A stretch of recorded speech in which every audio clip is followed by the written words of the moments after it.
हमारे साथ बात करने के लिए भारतीय जनता पार्टी के नेता और पश्चिम बंगाल के प्रभारी अमित मालवीय जी, फिल्म डायरेक्टर लीना का आज एक और ट्वीट आया, उसमें उन्होंने अब काली माँ के बाद पार्वती जी का एक विवादित फोटो डाला है कि एक कलाकार जो बीड़ी पीते हुए उन्होंने दिखाया है। आपको लगता नहीं कि लगातार इस तरह की चलन चल चुका है कि हिंदू देवी देवताओं के नाम पर टिप्पणी की जाती है, और महुआ मोइत्रा का आपने ट्वीट देखा ही, और उस पर भी अभी तक टीएमसी ने कोई कार्रवाई नहीं की। क्या फर्स्ट रिएक्शन है भारतीय जनता पार्टी का?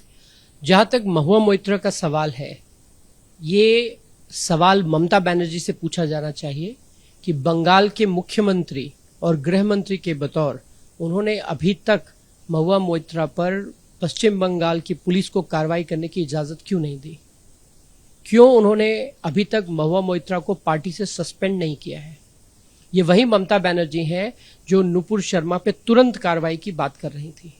ये वही ममता बनर्जी हैं जिसकी पुलिस नुपुर शर्मा के नाम पर लुकआउट नोटिसेस जारी कर रही है और सम्मन भेज रही है। तो अपने ही प्रदेश में बैठी हुई सांसद जिन्होंने मां काली का अपमान किया, कलकत्ता में बैठ के जो मां काली का घर माना जाता है, उन पर कोई कार्रवाई नहीं, सिर्फ इसलिए क्योंकि महुआ मोइत्रा ने बहुसंख्यक समाज की आस्था पर प्रहार किया है, क्योंकि उन्होंने मां काली पे अभद्र टिप्पणी करी है। और अगर महुआ मोइत्रा ने किसी और धर्म के देवी देवता या गुरु पे इसी प्रकार की टिप्पणी करी होती तो क्या ममता बनर्जी इसी प्रकार से चुप्पी साध कर बैठती? ये जो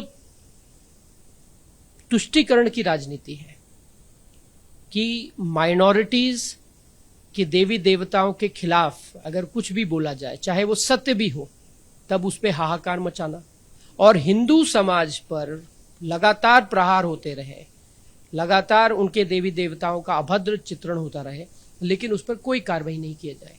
ये जो दोहरे मापदंड है वो खत्म होने चाहिए। मोइत्रा ने तो अपने ट्वीट को जस्टिफाई करने के लिए एक के बाद एक और भी ट्वीट किए, उन्होंने और भी आगे बढ़ के बहुत सारी बातें की। तो क्या आपको लगता है कि ये टीएमसी की सोची समझी रणनीति है? जहां पर ममता बनर्जी को उनका श्रेय प्राप्त हो, उनको मालूम है कि वो पार्टी से सस्पेंड नहीं होंगी, उनको पता है उनके खिलाफ पश्चिम बंगाल की पुलिस कार्रवाई नहीं करेगी, तो स्वाभाविक रूप से उनके हौसले और बुलंद हो रहे हैं, वो तमाम तरीके के बयान दे रही हैं। भी बहुत सारे ट्वीट आ गए हैं टीएमसी तक कई नेताओं के। टीएमसी तो छोड़िए, कांग्रेस पार्टी ने भी उनके बयान का समर्थन किया है। कल शशि थरूर ने महुआ मोइत्रा के उस आपत्तिजनक बयान पर अपना समर्थन जताया। तो कांग्रेस पार्टी जिसने भगवान राम के अस्तित्व को भी नकार दिया, वो भी हिंदू विरोधी टीएमसी के साथ खड़ी दिखाई दे रही है। लेकिन सवाल यह है कि क्या शशि थरूर ने यह बयान सोनिया गांधी के कहने पर दिया? सोनिया गांधी ने इस पर अभी तक कोई टिप्पणी नहीं करी है, कांग्रेस पार्टी ने इस पर कोई स्पष्टीकरण नहीं दिया है। तो ये जो तथाकथित सेक्युलर दल है, वो सेक्युलरिज्म के नाम पर हिंदू समाज को, हिंदू देवी देवताओं को होने वाले इन प्रहारों पर, इस अभद्र चित्रण पे चुप्पी क्यों साध लेते हैं? ये जो दोहरे मापदंड हैं वो इस देश में कब खत्म होंगे? क्रिएटिव लाइसेंसेस के नाम पर भी इसी प्रकार का चित्रण किया जाता है। आपने लीना की बात करी, लीना हो चाहे एमएफ हुसैन हो, चाहे आमिर खान की पीके हो, सभी फिल्मों में, पेंटिंग्स में, तमाम जगहों पर हिंदू देवी देवताओं को अभद्र तरीके से दिखाया जाता है। आपने कभी भी किसी अन्य धर्म के देवी देवताओं का इसी प्रकार चित्रण देखा है? सिर्फ इसलिए क्योंकि हिंदू समाज टॉलरेंट है और इनको लगता है कि हिंदू समाज की टॉलरेंस उसकी कमजोरी है, इसलिए हिंदू समाज की आस्थाओं पर, उनके देवी देवताओं पर इस प्रकार के प्रहार होते हैं। अगर किसी अन्य धर्म के साथ ये करें तो जो उदयपुर और अमरावती में हुआ वही होगा, इसलिए उसके डर से ऐसी चीजें नहीं होती। क्या आप मानते हैं कि तुष्टीकरण की राजनीति की वजह से ही उदयपुर और अमरावती जैसी घटनाएं हो रही हैं? स्वाभाविक रूप से उदयपुर में अगर कन्हैया लाल को सिक्योरिटी दी होती राजस्थान पुलिस ने, तो आज उनको अपनी जान नहीं गंवानी पड़ती। अमरावती में उमेश कोले की जो हत्या हुई, जब अघाड़ी सरकार थी तो उसको चोरी का मामला बताकर दबाने का प्रयास किया गया। हफ्ते भर के अंदर सरकार बदल गई और सत्य सामने आया कि ये धार्मिक उन्माद के चलते हत्या हुई। तो स्वाभाविक रूप से जो सेक्युलर पार्टियां हैं, वो अगर अपराधी एक धर्म विशेष का हो या माइनॉरिटी समाज का हो तो उस पर पर्दा डालने का काम करती हैं। अभी राजस्थान पुलिस सलमान चिश्ती को ये बताते हुए दिख रही है कि आप बयान दे दीजिए कि आपने सर कलम करने वाला वीडियो नशे की हालत में बनाया, और चिश्ती कह रहा है मैं नशा नहीं करता हूं, और पुलिस बाद में अपनी प्रेस ब्रीफिंग में उसी बात को और आगे बढ़ाती है। तो कहीं ना कहीं अशोक गहलोत की सरकार ने जो स्क्रिप्ट लिखी है, उस स्क्रिप्ट में अपराधियों को जो एक समुदाय विशेष से आते हैं उनको बचाने का प्रयास किया जा रहा है, क्योंकि मुसलमानों का आने वाले चुनाव में वोट चाहिए और तुष्टीकरण नहीं करेंगे तो वोट कैसे मिलेगा।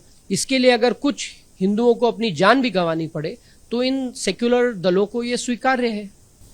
एक अंतिम सवाल, लेकिन विपक्ष हो चाहे सुप्रीम कोर्ट हो, वो लगातार भारतीय जनता पार्टी के नेताओं को टारगेट मतलब ऐसा कह रहे हैं कि आप लोगों की वजह से, आप लोगों के बयानबाजी की वजह से ऐसी हिंसक घटनाएं हो रही। विपक्ष तो लगातार आप लोगों को कटघरे पे खड़ा कर रहे हैं कि आप लोगों की जो नीति है, माइनॉरिटी के खिलाफ वाली जो नीति है, इसकी वजह से इस देश में माहौल खराब हो रहा है।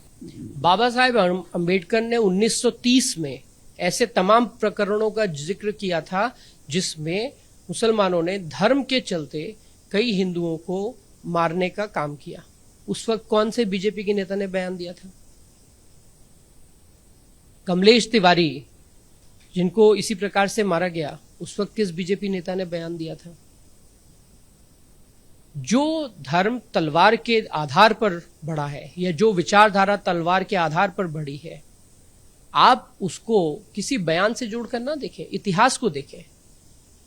और अगर आपके पास तर्क है तो आप तर्क रखिए सामने, क्योंकि आप जानते हैं आपके पास तर्क नहीं है, आप जानते हैं कि आपके पास जो कहा जा रहा है उसका काट नहीं है, इसलिए आप हिंसा का इस्तेमाल करते हैं।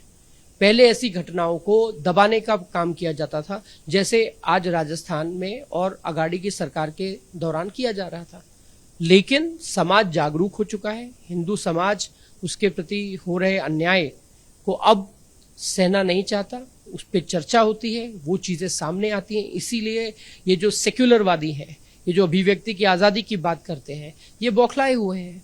लेकिन सत्य को आप कब तक दबा सकते हैं?